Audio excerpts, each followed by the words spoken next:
Hello, hello, hello, all my beautiful, beautiful, sweet little children out there. And welcome back to the Sex, Drugs, and Jesus podcast. My name is Devan Serafino. I'm your hostess with the absolute mostest. And I am here today to talk to you about a lovely organization known as the Heroic Hearts Project. Before I get started, our website is sexdrugsandjesus.com. My lingerie website is downunderapparel.com. On YouTube, we are Sex, Drugs, and Jesus Podcast. Thank you all for your likes, comments, subscribes, for supporting Down Under Apparel, and for checking out all the resources and the blog and everything over at sexdrugsandjesus.com.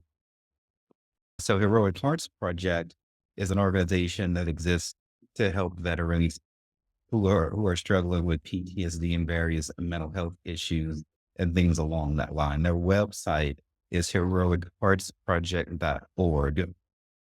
And briefly, I was able to, I was selected for one of their programs, and I was able to travel outside of the United States to go and partake in plant medicine experience. And what can I say? It worked.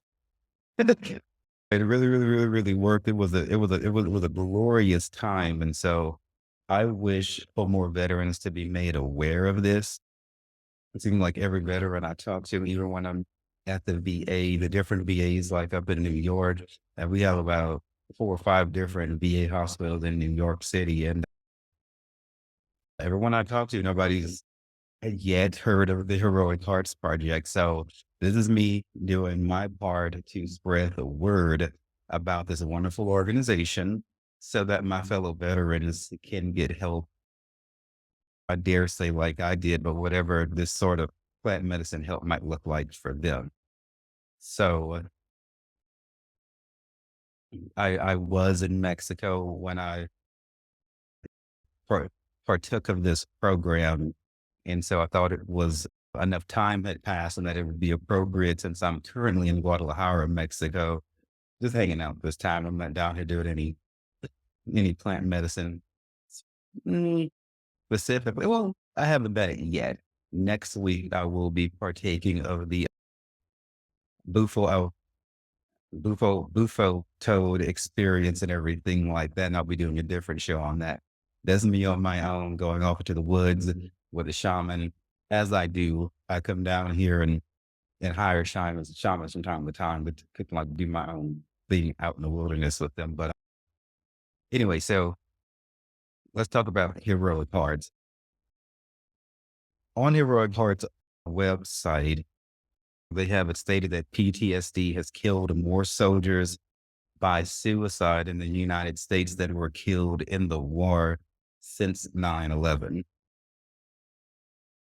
And so then I saw that statement and then I thought I would look a little bit further into this. And then I went over to stopsoldierssuicide.org in order to pull some statistics. And so that website, and I'll put it in the show notes and in the YouTube description, state that veterans are at 72% higher rate of suicide than those who haven't served. So, I mean, I don't think that I had really looked up the statistics before today, before I got ready to record the show, but all of that makes sense to me. I had heard that veteran suicide was higher. God knows I've been in more than, Lord Jesus help me, my fair share of Veterans Administration, VA hospitals, psych wards, uh, and things like that in several different states. So I've been a suicidal veteran. I've seen the suicidal veterans, but I didn't know that the numbers were quite this astronomical. Now, this retreat that I went to was one of the ones that Heroic Hearts has started doing specifically targeted towards queer veterans. This is a beautiful thing because those of us who served, especially during Don't Ask, Don't Tell, had a completely different military experience that heterosexual veterans did.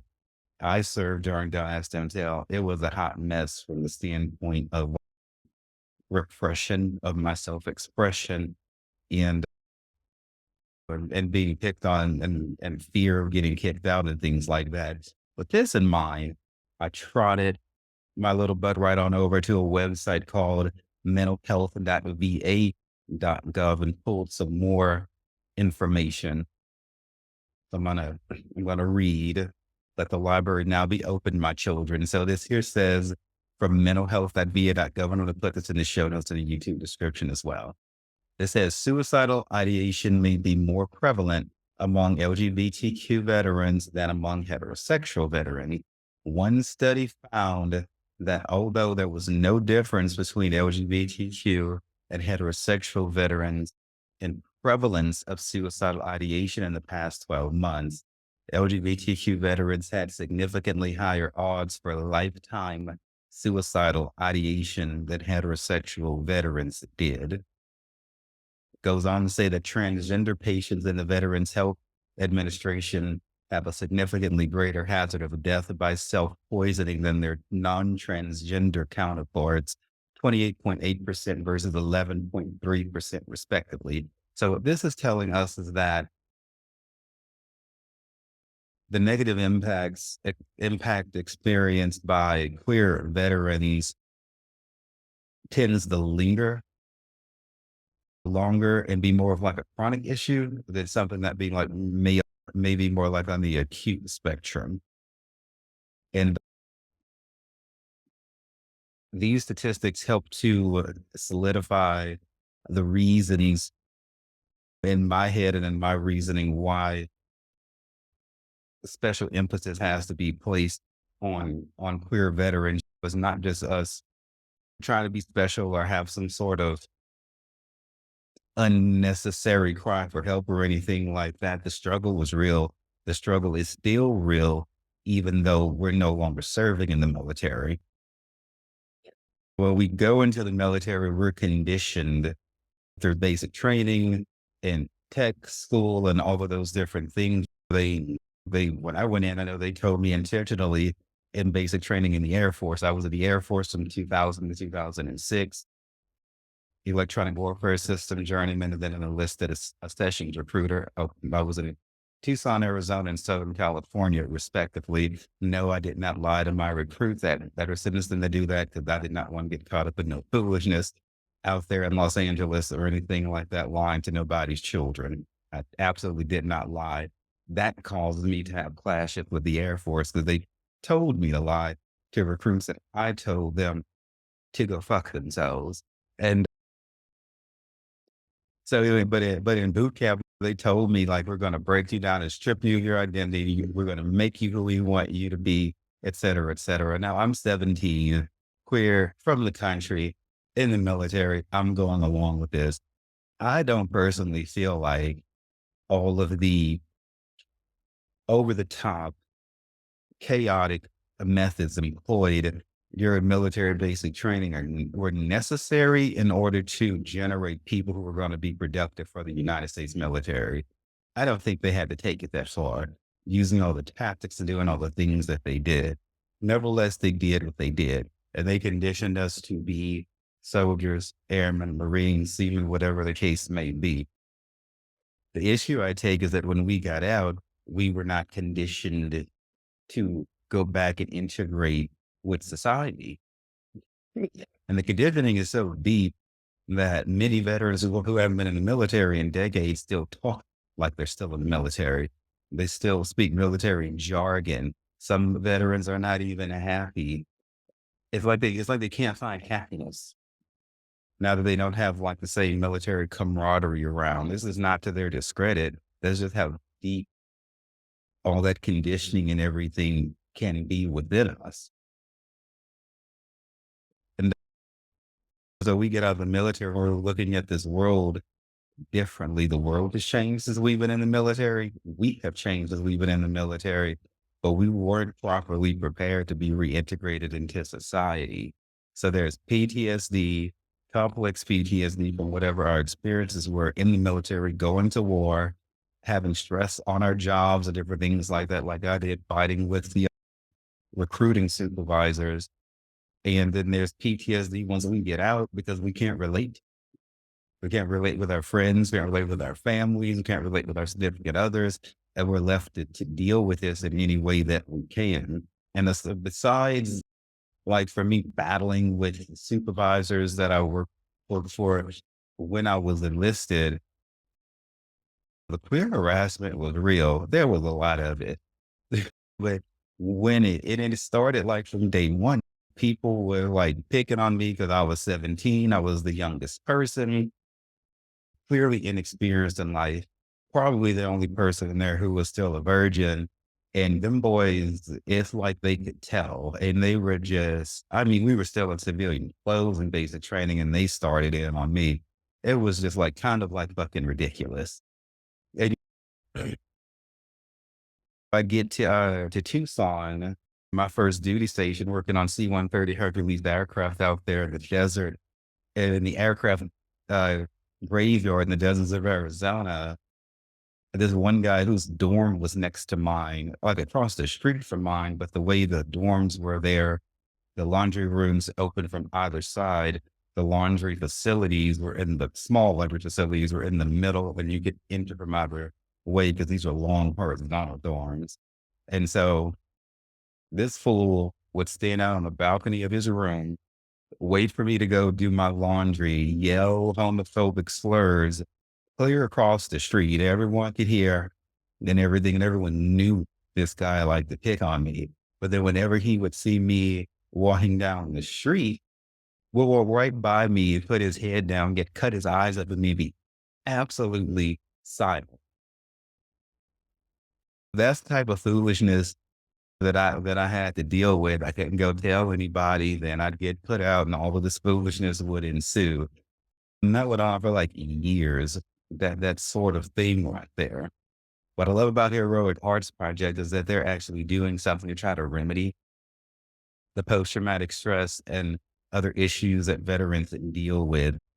They're doing what they can, because the VA will put veterans on pills and all kinds of medicine in a New York minute. They are quick to prescribe something. For me, when I go to talk to any type of VA therapist, like, "Hi, how are you?" And it won't be long before they're trying to put me on 200 milligrams of this, 100, 100 milligrams of that. And then if I take it, it makes me feel like a zombie. Or if I stop, then the issues come back. The beautiful thing about these plant medicines is they're working to uproot the issues so that you either don't have them anymore or you're greatly alleviated from it. Like it's more of like a healing and a remedy rather than numbing it and patching over it with pills, because that doesn't work. And then they get us strung out on way too much medication after the VA. And then what they do is switch medicine around, or they switch doctors on you or something like that. It's almost like they don't. Sometimes I feel like the VA and certain doctors out there, if this is my opinion alone, so like they don't really want us to get cold. I just don't get that sense. It's almost like they've seen veterans. They kind of feel like they've seen it all. Some of them are so numb to what we're going through. And they're like, here's another veteran. I'll write this script, get out the door, next. Kind of situation is my experience in dealing with veterans affairs and across many different states. The library is still open. I haven't closed it, so I'm going to read a little bit more from Heroic Parts of website, because it's very well written, and they've said this better than I can. I want to give you a little bit of history on Heroic Hearts. Jesse Gold, the person who founded Heroic Hearts. So Jesse Gold, a former Army Ranger, was plagued by severe PTSD after he returned home from combat. After quitting his job as an investment banker, selling all of his possessions and wandering the world, he found himself in an ayahuasca retreat in the jungles of Peru. To his surprise, Jesse found that his symptoms of PTSD disappeared after the retreat, and his life was forever changed. Jesse started Heroic Hearts Project in April of 2017. To quote Jesse from the website, "Because I wanted to give my fellow veterans a way to heal their PTSD that had worked for me." That ends the quote. I will read a little bit more. Heroic Hearts Project hosts retreat programs throughout the year and has helped over 1,000 veterans and veteran spouses, because they have programs for veteran spouses too, reduce or eliminate their PTSD symptoms. The majority of our retreats are held in countries where psychedelics are currently legal, such as Peru, Mexico, and Jamaica, in partnership with retreat centers there. All of our programs were designed by veterans, for veterans, with the needs of this unique community in mind. Select retreats are available in the USA in states where psychedelic treatment has been legalized. It's a beautiful thing when programs are designed by veterans and for veterans because, I mean, how you just really didn't get much better than that. When somebody's walked that walk, they know how to talk that talk, and that I think is some of the problems that like the VA and other organizations that try to deal with veterans face is that I don't think one psychiatrist or social worker that I've had at the VA has actually served. I'm glad that they're there and trying to do what they can to help veterans, but honey, if you ain't been through it, you just ain't been through it. And that's all that there is to it. But it is what it is. It's a very beautiful thing that this organization was founded by veterans, and this is designed for veterans. Like that sort of passion and zeal and gusto and fire is, and that sort of like the veteran bond is something that really makes Heroic Hearts Project work. The intention is right, the motivations are right, the mindset is right, and it all works out. It's a it's a 12-week program, and what Heroic Hearts is doing, and it consists of 3 phases. And I'm just gonna read these from the website. I'll preface this by saying I've done like ayahuasca, I've done psilocybin, I've done a couple of different psychedelics in a ceremony, not in a ceremony. I think Heroic Arts Project has the most preparation that goes into preparing veterans before this. The retreat itself is very thorough, and the integration after. I was quite impressed with the way that all of this transpired and played out. Preparation phase. Preparation includes 3 1-hour private sessions and 3 1-hour group sessions with an HHP Heroic Horse Project coach. This helps set an intention for the retreat, safely follow the preparation guide to get answers to any questions you have about how to approach the experience. It's a time of reflection, awareness, and becoming aware of the patterns in your life that you hope to change. This helps us to not go into the process of bonding. And it's really putting pen to paper and coming up with who, what, where, when, why, what it is, why it is, what you want to work on. Because with plant medicine, you got to have your intentions right. You don't just go in doing plant medicine all willy nilly. Not for like an experience. You're actually supposed to be trying to work on something.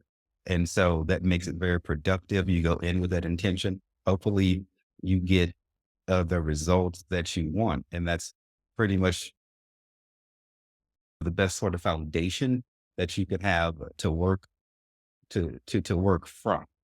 This for me was done over Zoom. I I don't know how they do this with every single group of people that they send, because they do a lot of groups throughout the year, but it'll probably look somewhat similar. This was all over Zoom. So it was beautiful. It was convenient. I had a very excellent coach uh, in the group sessions, helped us to get familiar with each other. I think it was something around like 10 people who went down to Mexico when I did had the opportunity, the fabulous opportunity to participate in this heroic parts program here. The psychedelic retreat itself is the next phase. It says all of our retreats are private retreats for HHP veterans, and they were designed with veterans in mind. You'll have the support of retreat facilitators, HHP liaisons, coaches, and indigenous healers at international retreats. You'll experience between 1 and 5 psychedelic ceremonies, typically using ayahuasca or psilocybin, on the ground coaching and activities to help you connect to the beautiful environment, other program participants, and yourself. I There were so many like healers, liaisons, coaches, facilitators. it felt like it was almost like at least like one person for each participant. Like there was at no point in time where I felt like if I needed help, it wasn't going to be there. This, I felt like it was very well done, but I'll talk more about that like in a second here.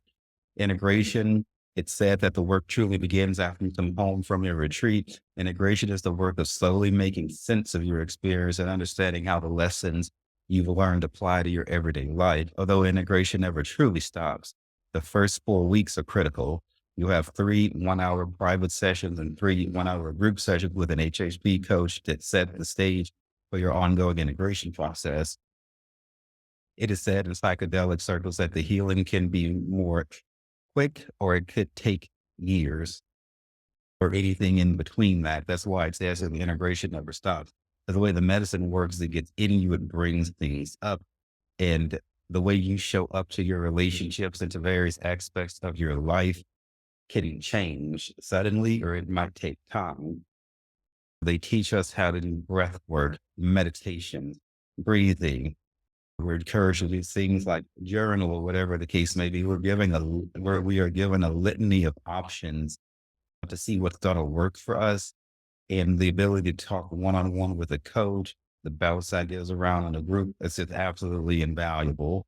But I wanted to specify the research aspect of this. This is another beautiful part of this is that for those of us who choose to volunteer to be a part of the research program here, which I did, because the research helps future veterans. It also helps people globally, probably who aren't veterans. The data is data. This is specifically being gathered for veterans, but I could see it being helpful in a multitude of spaces.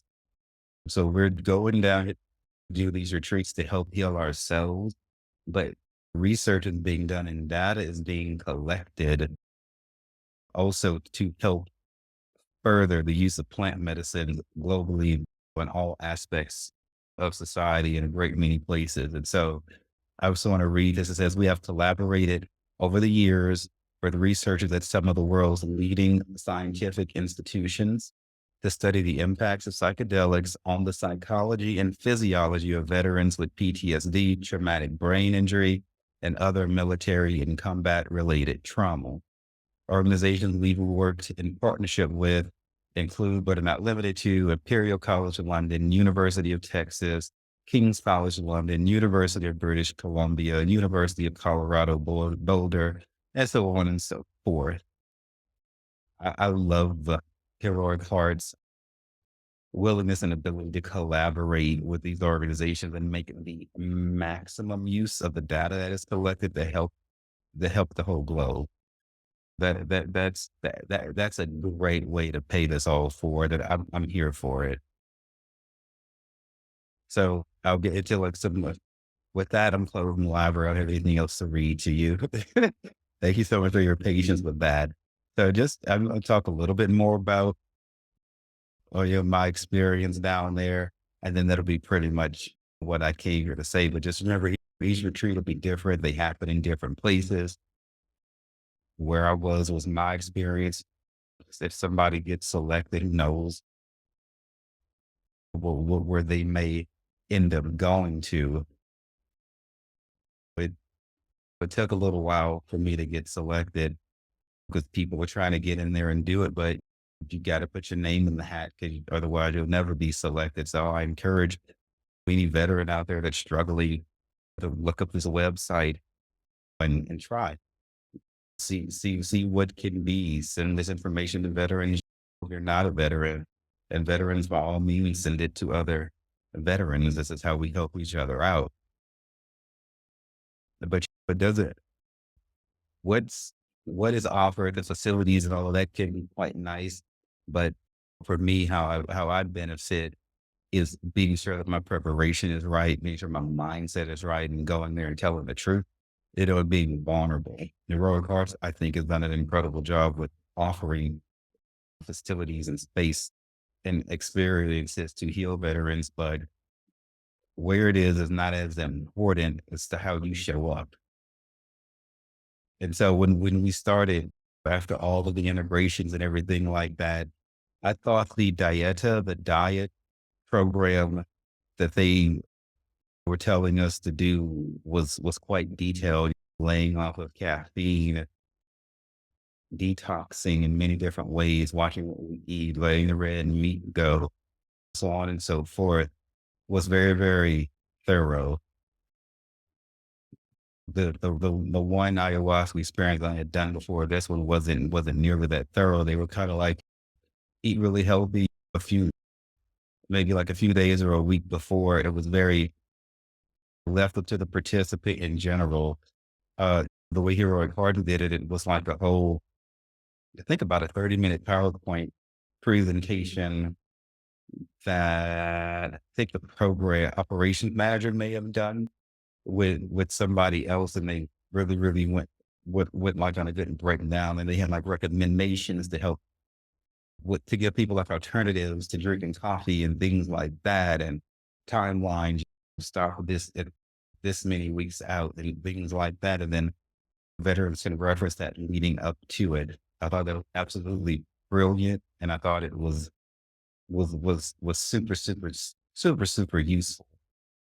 So we went through the integrations and everything, individual coaching, group coaching, really felt strong and prepared leading in there. I wasn't really nervous at all due to all of this preparation beforehand. Flying to the airport. Oh gosh. Oh yeah, I don't think I even mentioned this. And so many people, Lord help me, so people are selected for this program, their donors and everything that help to fund this. And so these programs cost like I think between like 3 and 5 grand or something like that per participant. With the help of our very generous donors, veterans pay like a minimum contribution towards that, and it can be paid over many, many months. And so I think it might be something like $500, I do believe. And then I know when I was going through doing all of the paperwork, and I mean, that could be paid like $10 a month over 50 months. They're not really coming after veterans like that, but that contribution helps to keep the program running for other veterans in the future. But, you know, it's very generous, so we don't have to pay for the majority of it, which makes it possible for a lot of veterans to be able to go. And so that includes the flight, the program itself, and everything leading up to it, all the integrations after it, the food while you're there, but it includes everything. And so we fly in to the airport and people start showing up, kind of like one by one or whatever the case may be. In my head, I was looking at this happening as people show up, and it reminded me of like the opening episode on like RuPaul's Drag Race, and all the queens show up into the workroom. And they show up there, and they're from whatever state, and they come in there and do their death drops or whatever. I was having a very comical time, and I was exhausted because I had to get up at a super early hour to make it into Mexico from New York City. And so I was tired and then stretched out on the couch. But in my head, I was like kind of like laughing eternally because of how RuPaul's Drag Race's first these first moments of meeting were. I loved like not having any electronics for the week. We were down in Mexico for a week. We did 3 ceremonies, and I didn't have my phone on, no laptop, no iPad, no nothing like that. And it felt wonderful. And the electronic detox is also something that's recommended in order to devote full attention to the medicine and let the medicine work and do what it's gonna do. So these plant medicines work to heal mental, emotional, spiritual, physical things. Personally, I went there to of course work on military trauma and things like that, but I wanted to focus on inner child work. I was molested sexually as a child, and so my thinking was that I was gonna do like session 1, working on inner child, since that's like the foundation of everything, the military trauma and everything like that hurt me in that present moment, but it was still a hurting that inner child too, because my inner child had unprocessed and an unhealed emotional trauma. But that inner child for all of us is the foundation upon which the rest of our emotional life is set. So in my head, I was thinking, let me get this inner child dealt with first, and then I can better deal with the military stuff after that. That is what I went in with. That was my main intention that I set. And so I personally feel like that I was granted what I went down there to seek.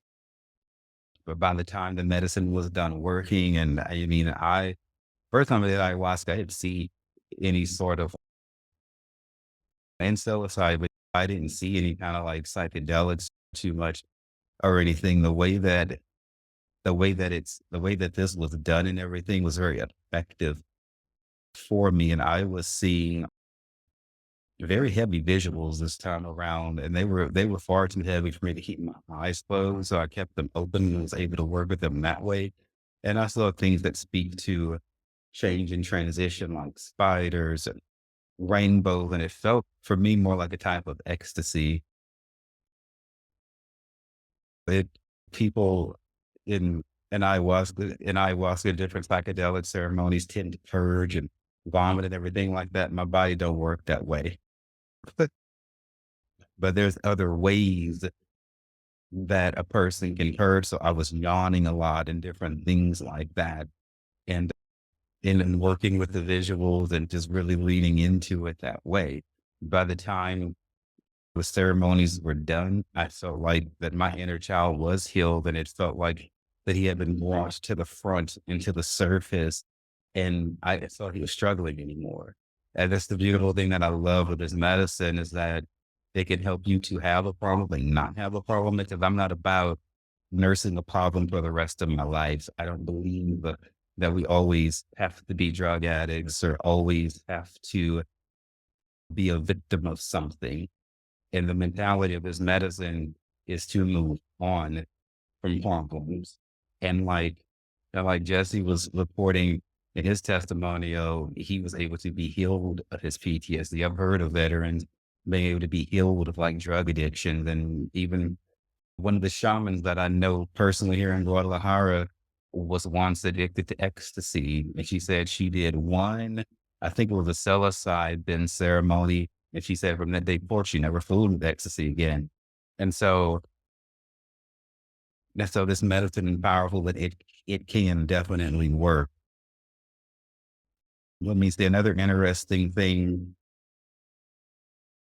down there that happened with me was I started reading tarot cards for other people. So the way the medicine works, it opens you up to spiritual forces.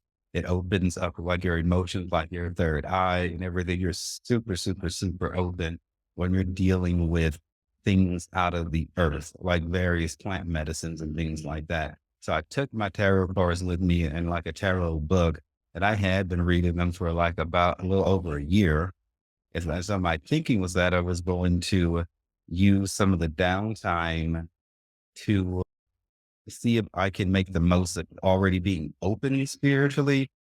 It infuse this with working on my clairvoyant and in intuitive gifts, because it is also known that when you play around with tarot cards and things like that, it can also work to open your third eye and to help heighten your clairvoyant sensitivity. And so I thought, let me see what might happen if I put those two together.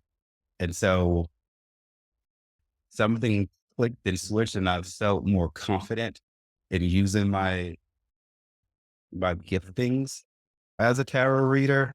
And I, for the first time, felt confident and bold enough to do that for other people. And so that was a very, very beautiful thing. We had a group circle in between the ceremonies to talk about what was happening. I thought it was very beautiful to check in like that. If we needed to talk to somebody individually, then we could do that too. And I definitely did. Like I said earlier, at any time help, I felt like if I needed help or to talk to someone during the ceremony, outside of the ceremony, it was definitely available. It wasn't even like an issue. We did nature walks, nature walks. We did like hiking. Like the first time, I don't know how tall that mountain was, something like 6,000 feet. This girl here don't hike. Okay. I don't hike. I ride horses. I will plant huge gardens and different things like that. That's my form of nature. But I accepted the challenge and I got my ass up that mountain, and it wasn't cute. I was like the last person. My personal coach and like the overall group leader and everything, and another participant basically had to hold my hand. You'd have thought I had on a pair of my stilettos or something, try to get up that mountain, but your girl made it eventually, and I was holding on to all of those rocks and everything for dear life. And I felt phenomenal after I had done it. I'm glad that I was able to get through it, and everyone from Heroic Hearts was right by my side the whole way, watching over me, making sure that nothing happened and everything. And so for that reason, I felt safe and I pushed through that and got it done. But we would do things like that out in nature. We did somatic exercises, breath work, and things of that nature to help get us ready for the ceremonies and help with the integration after the ceremonies. And if we needed like private stretching, that was available. They brought in massage therapists for us too to help with to help the body with the integration process as well. I'm gonna tell you a massage. I'm a licensed massage therapist too, but I had no idea that this could be integrated into plant medicine. It hadn't even crossed my mind. And it was beautiful to see that done and to experience that it's something that works with massage, with releasing body aches. 'Cause when trauma and things like that come up, it can manifest with pains and aches in the body, and having a massage in the midst of a ceremony week, it's brilliant. I mean, that is some platinum stuff right there. The food was decadent, eating off the land, off the garden, chicken, homemade breads and fruits and vegetables and everything was absolutely exquisite. You got to eat very light when you're going through this type of ceremony. The first time I did ayahuasca, I felt like I was starving at this other place in this other city and stuff like that because there wasn't barely any food or anything, and I thought that that was how it was supposed to be. But the way Heroic Hearts did it, it taught me that you can eat a lot or as much as you need to, like fruits and vegetables. You don't have to feel like you're about to pass out for the medicine to work. So I had a stronger ayahuasca experience and I didn't feel like I was starving the whole time. So I'm happy that I did this because my opinion of the way ayahuasca had to be done was not. It wasn't as clear and acute as it could be. Doing this with heroic hearts helped to give me a wider perspective on the ways that ayahuasca can be done. I'm here for it. I'm very here for it. 2 thumbs up and all of that. There was music time. There were instruments there to play. People went to sing. We had bonfires at night and sing music around the fires. It was a fairly full schedule. It's flexibility and rest time. It was, gosh, we had art time too. People wanted to draw something maybe they had seen in a visual or anything like that. I have here on my desk. Let me see if I can get this to come up. This is supposed to be a peacock feather thing, but it kind of looks like star, some cosmic, I don't know, star flying. It's supposed to be a peacock feather because in one of the ceremonies, I was seeing like peacock feathers and things like that. And the visuals that I was having in peacocks are a very auspicious sign. Was something that you definitely want to see. Feathers in general are a big thing in Hispanic, South American cultures. Feathers go a really, really long way, as do birds. That's why I chose this beautiful, beautiful bird that you see behind me right here. I raised birds growing up. I love birds. Again, that's my type of nature, hanging out with animals and playing on level ground. Yeah, that's pretty much what I wanted to do is just give you an overview of my experience with heroic parts project being my first experience, I do recommend it. I do think that it was helpful. I do think that my life changed. Even physically, I had body aches and like this kind of like numbness on the on like a portion of my body because I've been going through a lot of stuff over this last year. And my nerves were like they could be in a better position. That numbness and all of that that I was feeling went away after I took the plant medicine. It wasn't there anymore. And so this plant medicine heals physically, it heals mentally, it heals emotionally, it heals spiritually. When things were coming up, it was some part of it was a bit of a struggle. It wasn't all easy and seeing peacock feathers, but what came up needed to come up. And then my HHP coach was right there to help me through it. In the ceremonies in the group sessions, individual coaching, there was no time that I felt alone. I I would say that the problems I went to this into the ceremony where I did not take out of the ceremony. And so I encourage veterans everywhere, if you're struggling in your mind, it's not worth hurting yourself over because there is help. I know you probably have had problems at the VA, at other doctors' offices and facilities trying to get help, but those are not the only options. There's other options available. There's growing research all over the world in regards to plant medicine, even in the United States government, especially under the Biden administration. There is more emphasis being placed back on psychedelics, which it was decades ago before the war of drugs happened anyway. It was just quieted when that nonsense started. We're just we're back at where we were supposed to be anyway.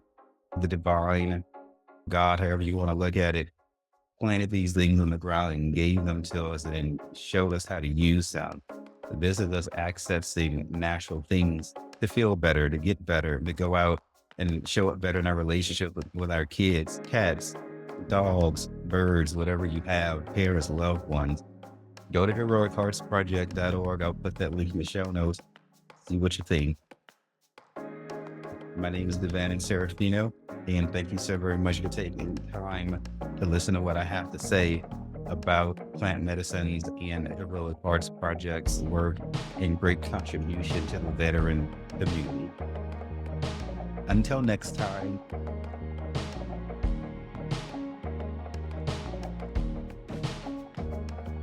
Thank you all so much for joining us today and for taking some time to invest into yourself and into the lives of your loved ones. Please visit us at sexdrugsandjesus.com and check out our resource page, our spiritual service offerings, my blog, my books, and other writings that God has partnered with me to create. Find us on any social media platform. Stay strong, my people, and just remember that everything is going to be all right.